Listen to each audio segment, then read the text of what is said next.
Witam Was, kochani, serdecznie w kolejnym filmie na moim kanale. Z tej strony Marta, kanał Million Lashes i zapraszam Was na, mam nadzieję, bardzo fajną serię, która będzie na tym kanale. Prawdopodobnie będzie ona wymiennie z nowościami perfumowymi. Nie będzie nowości, to będzie to, o ile dam radę to wszystko spiąć. Więc nie chcę się jakoś też bardzo teraz zobowiązywać, ale zrobię co w mojej mocy, żeby seria była w miarę stała na moim kanale, chociaż będzie to wymagało wielu testów. A co za tym idzie, no mniejsze korzystanie z zapachów, które już mam, więc musicie mnie zrozumieć, że ta seria nie będzie ani raz w tygodniu, ani być może czasami nawet nie 2 razy w tygodniu. Będzie tak, żebym mogła też używać moich zapachów. W każdym razie chodzi o przegląd marek niszowych i to jest przegląd, dzisiaj jest przegląd marki Atelier des Ors. To jest, słuchajcie, marka francuska, o której dzisiaj powiem, nie marka, która była na mojej liście, ponieważ no, pomyślałam sobie, żeby ta seria była też dla mnie ciekawa, to rozpocznę ją czymś, czego na mojej liście nie było. A to jest marka, o której coś słyszałam, to nie jest marka totalnie dla mnie nieznana, no i też to nie będzie tak, że ja będę tylko Wam gadać, ale mam 5 zapachów przetestowanych i poopowiadam głównie o tych zapachach. Także zrobię wstęp na temat marki, a następnie podzielę się moimi wrażeniami zapachowymi. I tak uznam, że przegląd jednej marki będzie za nami. Mam nadzieję, że świetnie się będziecie przy tym bawić, że coś dla siebie wyniesiecie z tego, dlatego że no jednak były komentarze, żeby taką serię zrobić, że jesteście chętne. Więc zapraszam Was na dalszą część filmu.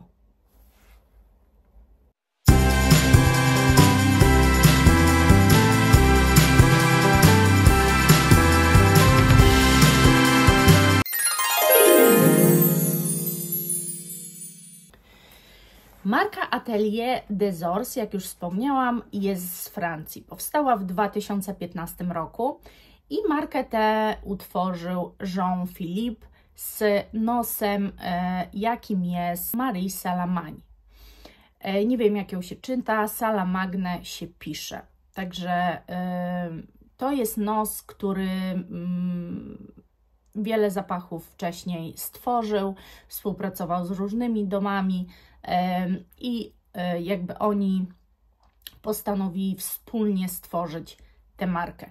Główną twarzą jest nadal Jean-Philippe, to jest jego też cały pomysł. W ogóle facet był, zajmował się cygarami, słuchajcie, ale bardzo długo mieszkał na Bliskim Wschodzie, bardzo wiele zwiedzał, jeździł po świecie, bardzo się też interesował sztuką, wszelaką sztuką tak naprawdę. No i ta marka jest takim odzwierciedleniem i jego dzieckiem, które tworzy z pasją do właśnie sztuki, do złota, do też zapachów. On w ogóle uważa, że zapach jest to coś najsilniejszego, co przenosi nas do miejsc i przenosi nas w czasie. Ja się z tym zgadzam, dlatego że są pewne zapachy, nawet jeżeli chodzi o jedzeniowe zapachy, które mnie przenoszą do mojej przeszłości, do jakiegoś zdarzenia w przeszłości, które na ogół kojarzy mi się dobrze. Rzadko mam tak, żeby mnie przynosiło do negatywnych wspomnień. Więc zgadzam się z tym, że zapach ma ogromną moc. A też biorąc pod uwagę film, który Wam wypuściłam odnośnie zapachów z natury, które też nas przenoszą w różne miejsca, no to już zdecydowanie zgadzam się w 100% po prostu z tą tezą. Ich emblematem jest konik morski. Z różnych powodów on niby podaje taki mitologiczny powód, natomiast konik morski istnieje, więc to nie jest coś nieosiągalnego, ale Jest to przede wszystkim według niego po prostu hybryda i troszeczkę te zapachy to jest taka hybryda.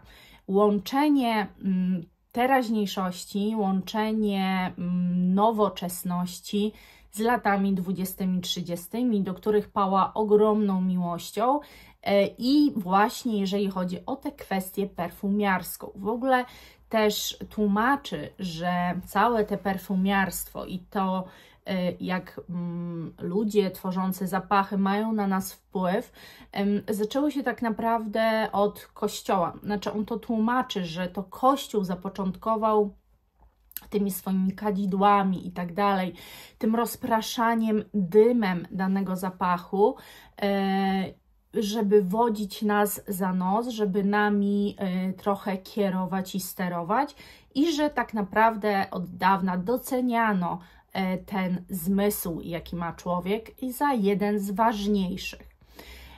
Ja też nieraz u siebie na kanale mówię, że zmysł węchu też odpowiada za smak. Są to dwa takie zmysły bardzo ze sobą połączone. Często jest tak, że jak zabiera Wam węch choroba, to nie do końca czujecie smak, nie macie takiej przyjemności z jedzenia i tak dalej.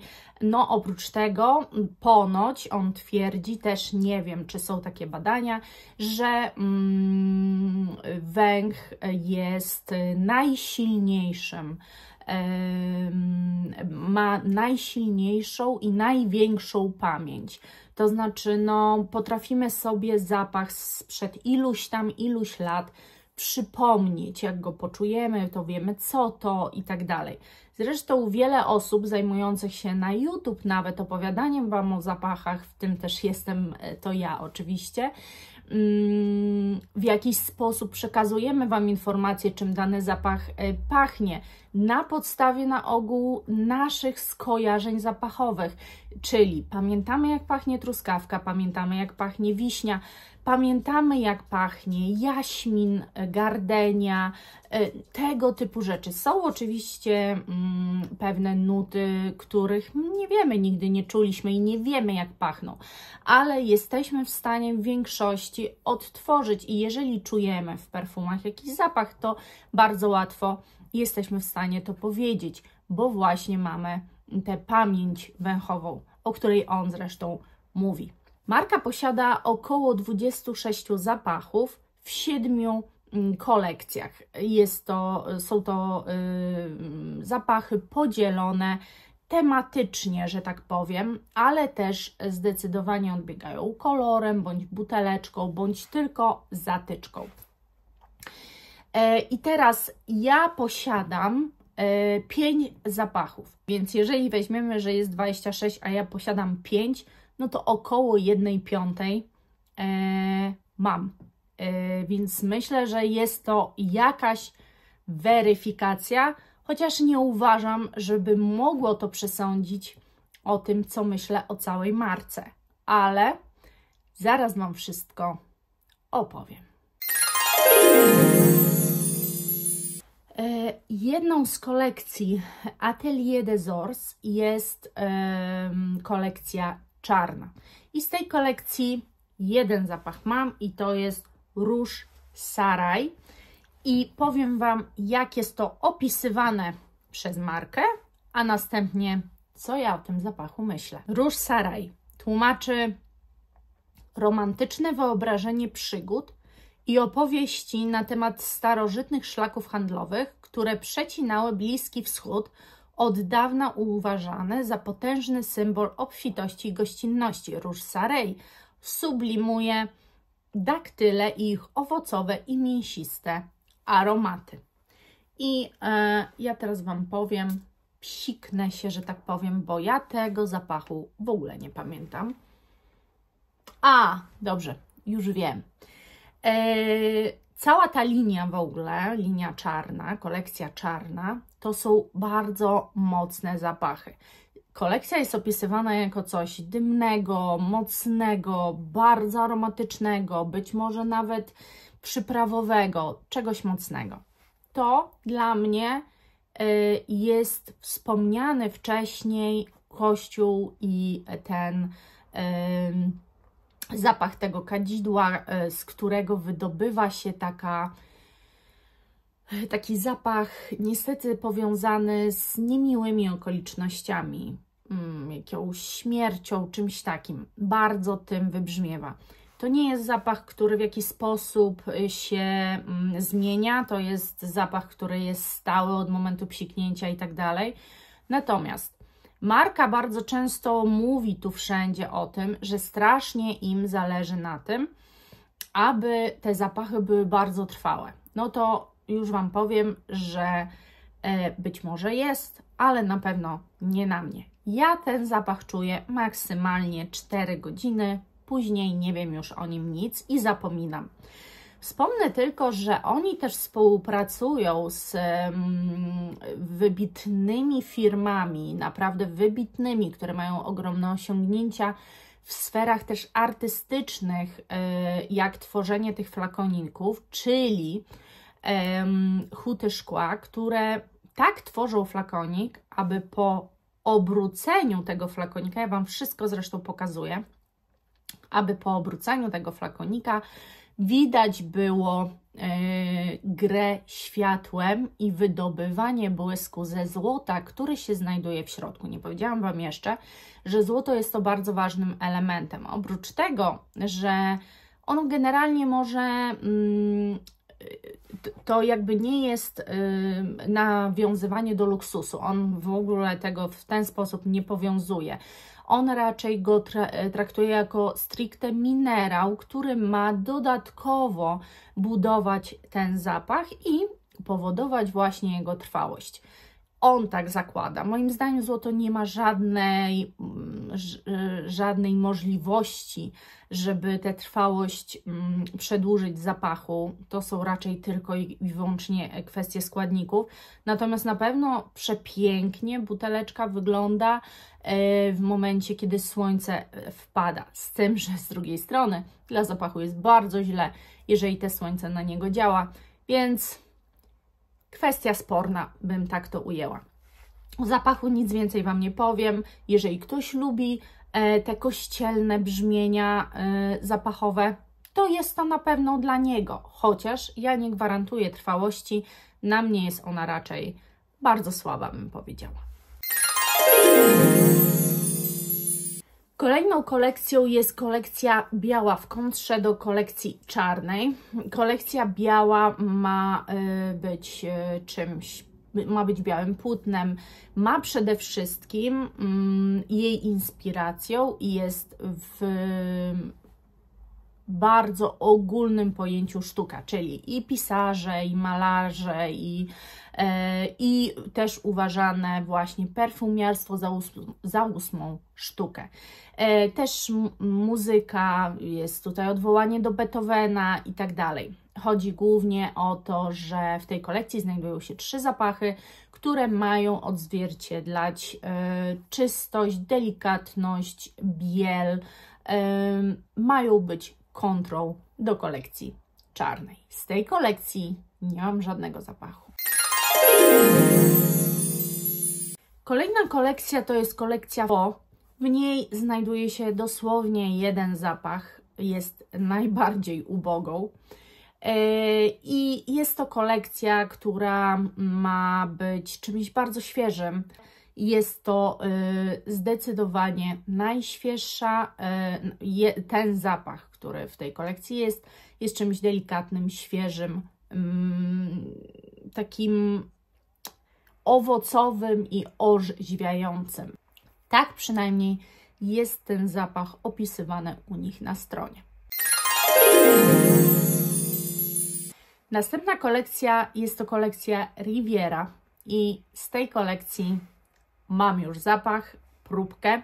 Jest to Riviera Sunrise. Cała kolekcja jest skupiona na lazurze, na lazurowym morzu, może inaczej, na lazurowych wodach, bo przecież to nie tylko kwestia morza. Na widokach na morze. Ma nas przenosić w konkretne miejsce, które z tym wszystkim się kojarzy. Mi się kojarzy przede wszystkim w takim razie takie zapachy, kojarzą mi się w ten sposób ze świeżością. I ten zapach świeży jest i kompletnie nietrwały. Ten zapach jest ogólnie piękny. Jest strasznie mocno cytrusowy, tylko że to nie jest cytrus, który my znamy. My znamy na ogół cytrusy, które przechodzą w jakąś albo słodycz, albo może w coś jeszcze mocniej owocowego, albo coś kwiatowego, że jest tylko takim akcentem. Tu jest żywy kwiat cytrusów. Mam wrażenie, że cytryna z liściem, cytryna z miętą, cytryna może nawet nie z miętą, tylko z jakimś innym takim ziołem, bardzo mocno odświeżająca, turbo odświeżająca i przepięknie pachnąca. Ona się ułogadza. Ona zaczyna naprawdę ten zapach pachnieć takim lazurem niesamowitym. Przenosi mnie w przepiękne miejsca urlopowe, leżaczki, głębia oceanu, zachód słońca. Po prostu czujemy wakacje i to tak naprawdę z taką turbomocną siłą, ale przez godzinę. No właśnie, przynajmniej ja ten zapach czuję przez godzinę. I chciałam Wam przy tej okazji tylko powiedzieć, że ja niejednokrotnie Wam mówię o tym, że no, mam nos jaki mam, który jest uwrażliwiony na pewne nuty, na niektóre kompletnie. I niedawno się dowiedziałam, że jest takie zjawisko właśnie jak blind nose i ja coś takiego po prostu mam, że mój nos nie wyczuwa pewnych nut.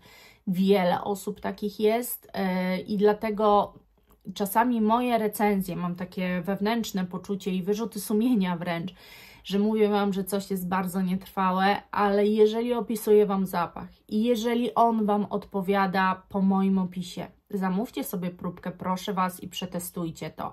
Dlatego, że ja pod tym względem nie jestem dobrym testerem. Ja naprawdę jestem strasznie mocno wymagająca. I tak jak Wy mi polecacie zapachy i ja je i tak muszę sprawdzić, jak to jest z tą trwałością, tak to działa po prostu w dwie strony.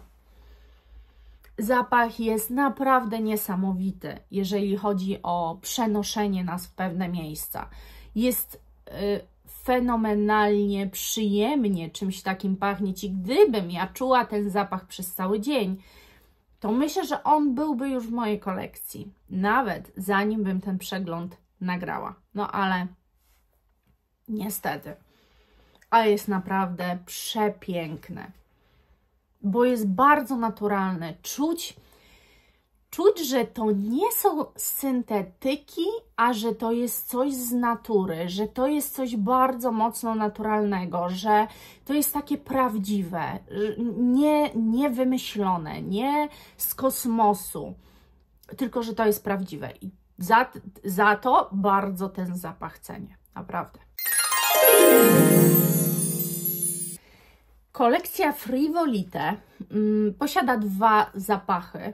I ta kolekcja to ma być coś tak naprawdę dla każdego. Celem tej kolekcji jest przeniesienie nas do świata frywolności, zabawy, imprezy, lejącego się szampana, prosecco, spędzania czasu w bardzo miłym, ale przede wszystkim luźnym towarzystwie, gdzie nie ma spiny, gdzie wszystko jest bardzo frywolne. I ja tu mam z tej kolekcji zapach i z tej kolekcji zapach to jest Pink Me Up. To jest zapach najbardziej znany tej marki. Zapach z największą ilością pozytywnych komentarzy. To jest zapach, który praktycznie podoba się każdemu, ale różnie jest z trwałością. I tu, może to jest dziwne, ale na mnie ten zapach akurat jest trwały i naprawdę według mnie jest to zapach dla każdego. Słuchajcie, tutaj ten zapach się zmienia. ten zapach nie jest jednostajny. On na początku jest właśnie taki szampan z truskawką. Może inaczej, z maliną. W ogóle sam początek tego zapachu bardzo mocno mi przypomina Angel Nowe. Natomiast on później się zmienia, jest już bardziej ułagodzony, ale to, co muszę przyznać w ogóle marce, to, że opisując kolekcję Frivolite, czyli coś frywolnego, coś lekkiego, coś tylko i wyłącznie przyjemnego, coś, co w ogóle robimy tylko dlatego, że coś jest przyjemne, to jest to odwzorowanie idealne. No bo z czym nam się kojarzy frywolność? Mi z moim dzieciństwem oczywiście, z tym, że wychodzę rano na podwórko, biegam, latam, nikt nie wie, gdzie jestem, co robię, z kim robię, jak wrócę, to może opowiem, może nie. I ten zapach tak pachnie. Zapach pachnie bardzo fajną imprezą, z super ludźmi, ale faktycznie lejącym się alkoholem, bo on ma w sobie lekko jakby taki musujący akcent, bardzo lekko, bo ja na przykład Emanuele Ungaro uważam, że to jest turbo musujący zapach. Ten jest bardzo lekko, ale on właśnie jest taki malinowy, słodki. Natomiast uważam, że Angel Nowa jest bardziej ulepny. Tu nadal jest to w takich ramach, myślę, że do akceptacji dla każdego. Jest później, jak się uogadza, to dosłownie czujecie, jakbyście byli na takiej wiecznej imprezie, na imbizie, gdzie nocą hula, każdy wychodzi nocą, każdy wchodzi na imprezę. Na tych imprezach po prostu leje się wszystko i wszyscy tańczą i się bawią i wszyscy zapominają o całym świecie.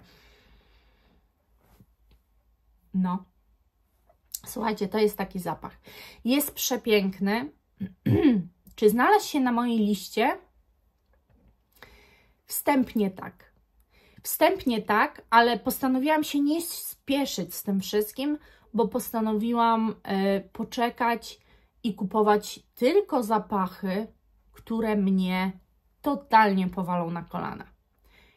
W tej marce jest jeden taki zapach, ale zanim to przejdźmy dalej. Atelier des Ors ma też kolekcję ekstraktów, dokładnie 3. Jeden to jest ekstrakt wanilii, drugi 30%. Mówi się, że to jest dużo. Nie wiem, jeżeli się na tym znacie, możecie mi powiedzieć. Ja jeszcze aż tak dużo nie przeczytałam, żeby wypowiadać się jako znawca i powiedzieć, że faktycznie to już jest ekstrakt. Nie wiem, ale Was informuję. Drugi to jest ekstrakt po prostu kwiatowy, też 30%. I trzeci to jest ekstrakt róży, też 30%. Więc dla kogoś, kto daną grupę zapachową uwielbia, może to coś być dla nich, ale ja z tej grupy zapachowej, mimo że kocham wanilię, nie wzięłam żadnego zapachu. Żeby było śmieszniej, kolekcja ostatnia to jest Memory Lane i to jest kolekcja, w której są 2 zapachy i ja 2 przetestowałam. Można powiedzieć, że cała kolekcja jest przetestowana.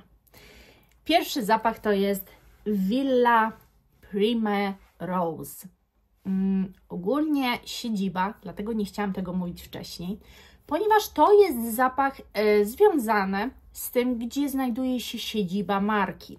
Siedziba marki znajduje się w Willi Primrose właśnie w Grasse.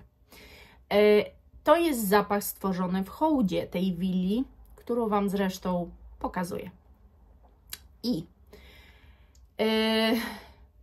to jest zapach, o którym, kurczę, nie wiem, co myśleć. Macie czasami tak? To jest zapach róży. róży słodkiej, dżemu różanego. Miałam nawet takie myśli, że może bardziej dzikiej róży, bo właśnie kiedyś były takie dżemy z dzikiej róży. One miały taki wręcz syntetyczny zapach, którego ja wielokrotnie Wam mówię, że nie lubię, dlatego też nie lubię wody różanej, zapachu. Natomiast ja nie wiem, co o tym myśleć. Ten zapach zawładnął moimi myślami, moim nosem. To jest zapach, po który ja jeszcze kilka lat temu bym powiedziała hello, nie, ale do róży trzeba mieć wiek i trzeba być być fanem przede wszystkim zapachów i trzeba pewien wiek osiągnąć, żeby zacząć się do niej przekonywać. Tak słyszałam, ja się z tym zgadzam, bo róża jest vintage. My w pewnym wieku nie wyglądamy, ale taki mamy do vintage stosunek tęskny i zaczynamy tę różę doceniać i widzieć w niej coś więcej. Czy ja jestem na tym etapie? Nie chciałam nigdy tego powiedzieć. To jest bardzo intensywny zapach.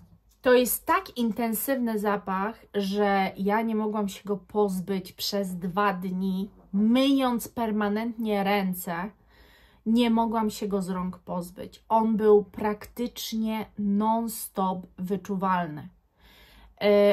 To byłam w totalnym szoku, słuchajcie. Tak wchodzi w skórę, gdzieś tam głęboko. Jest tak bardzo mocny. To jest dokładnie, tutaj słuchajcie, nie mam do powiedzenia Wam. On oczywiście, już jak tak się ułagodzi, to nie jest już taka aż lukrowana może ta róża. To nie jest już ten dżem taki. Ale ten zapach powalił mnie na kolana i ja nie potrafię powiedzieć, czy ja go chcę, czy nie. Nie potrafię powiedzieć mu nie, ale też nie potrafię na 100% powiedzieć mu tak. Po pierwsze, nie dlatego, że są zbyt intensywne, bo ja szukam tak ultra intensywnych zapachów, ale dlatego, że one są tak mocno intensywne, a ja się zastanawiam, czy ja chcę pachnieć tak mocno, intensywnie jednak różą. Czy to jest już ten etap, kiedy ja chcę róży? To w ogóle, jeżeli ktoś jest fanem róży, a nie zna tego zapachu, no to po prostu musicie poznać, bo to jest spełnienie różanych marzeń, moim skromnym zdaniem. To jest petarda, to jest coś niesamowitego, ultratrwałego. No i nie powiecie mi, że te buteleczki są brzydkie, bo cała kolekcja jest przepiękna, jak one muszą niesamowicie wyglądać na półce w ogóle. Tu bardzo mocno myślę, bardzo mocno. Ląduję na liście. Jeżeli nie będę mogła przestać o tym zapachu myśleć, no to oczywiście, że go sobie kupię. Drugi zapach z kolei to jest, słuchajcie, Blue Madeleine. I to jest zapach, który kompletnie oszołomił mnie. I to jest zapach, który powalił mnie na kolana. I to jest zapach, który chciałabym mieć. To jest coś po prostu totalnie oderwanego od rzeczywistości. Opis tego zapachu jest taki. Ściśle powiązana z emocjami, pamięć węchowa ma zdolność do ożywiania głęboko zakopanych wspomnień z intensywną wyrazistością. Proste wdychanie znajomego zapachu może natychmiast przenieść Cię do konkretnego momentu w Twojej przeszłości, przywołując dawno zapomniane doznania, emocje i doświadczenia. Perfumy, podobnie jak najpotężniejsze ze wszystkich wspomnień, budzą pamięć węchową, która sprawia, że nagle intensywnie przeżywamy te chwile na nowo. Podniosłem do ust łyżeczkę herbaty, w której moczyłem kawałek ciasta. Ledwie ciepły płyn zmieszany z okruchami dotknął mojego podniebienia. Dreszcz przebiegł mi po plecach, zatrzymałem się skupiony na niezwykłej rzeczy, która mi się przytrafiła. Przepyszna przyjemność mnie ogarnęła, odizolowała, a ja nie byłem w stanie pojąć jej przyczyny. I nagle ukazało się wspomnienie. Powiem Wam taką w ogóle historię. To jest w ogóle to ciastko zanurzone. Po prostu ten zapach, tylko że to nie jest takie słodkie. Ten zapach jest i gorzki, i słodki, i kwaśny, i migdałowy, i mleczny. Boże, jest po prostu... Naprawdę jest niesamowity. Mnie powalił osobiście na kolana. A teraz opowiem Wam pewną historię. On tutaj mówi o tym, że zapach nas przenosi i tak dalej. Ja też chwilę temu wspomniałam, że naprawdę tak jest. Natomiast ja przed wykryciem u mnie celiaki generalnie jadłam wszystko. No i moja mama była osobą, która może nie umiała jakoś inaczej okazywać uczuć niż przez gotowanie. To też jest okazywanie uczuć, no ale wiecie, takie trochę inne, nie? Ona taki sposób sobie znalazła. Świetny też uważam. I kilka lat po tym, nawet wiele bym powiedziała, lat po tym, jak już byłam na tej diecie, gdzie naprawdę w ogóle na początku mojej diety nie było nic w sklepach. Mama mi piekła chleb bezglutenowy i nie mogłam nic jeść. Do pewnych smaków, zapachów bardzo tęskniłam. I na przykład ostatnio Wam w tagu perfumowym powiedziałam, że chciałabym stworzyć zapach wuzetki. Ponieważ ja ten zapach czuję do dziś, mimo że wuzetki nie jadłam 20 lat, ponieważ od 20 lat moja mama nie umiała z tej mąki bezglutenowej wykonać biszkoptu. On nigdy nie wychodził, nie męczyła się już, więc przestała. Robiła mi inne rzeczy, które mogła mi gotować, a które uwielbiałam, no ale ciasta totalnie poszły w odstawkę, totalnie.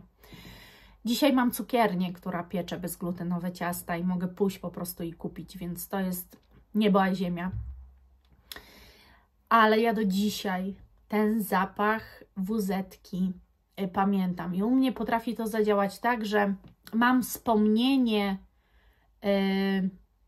chwili jakiejś i dosłownie, słuchajcie, czuję zapach wuzetki. Ale jest dokładnie w momencie, kiedy ja sobie coś przypominam, jakąś sytuację, zawsze były na urodziny, na święta, było to ciasto, mama po prostu nikt lepiej nie robił wuzetki. Moja mama była mistrzem tego, więc uwielbialiśmy je i ona uwielbia je robić.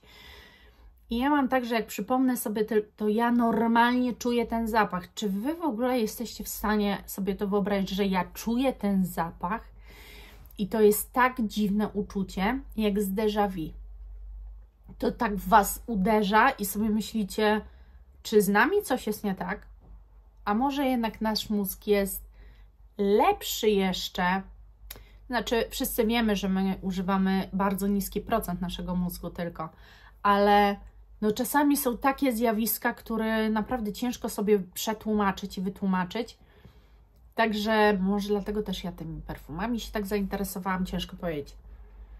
Ale ten zapach jest niesamowity, bo to są takie właśnie biszkopciki, tylko to są takie, słuchajcie, ciastka pulchne biszkopty, nie takie ciastka twardawe na ząb, tylko to są takie pulchniejsze ciastka zamoczone w jakimś mleku, kawie, herbacie z mlekiem, no nie wiem, czymś takim.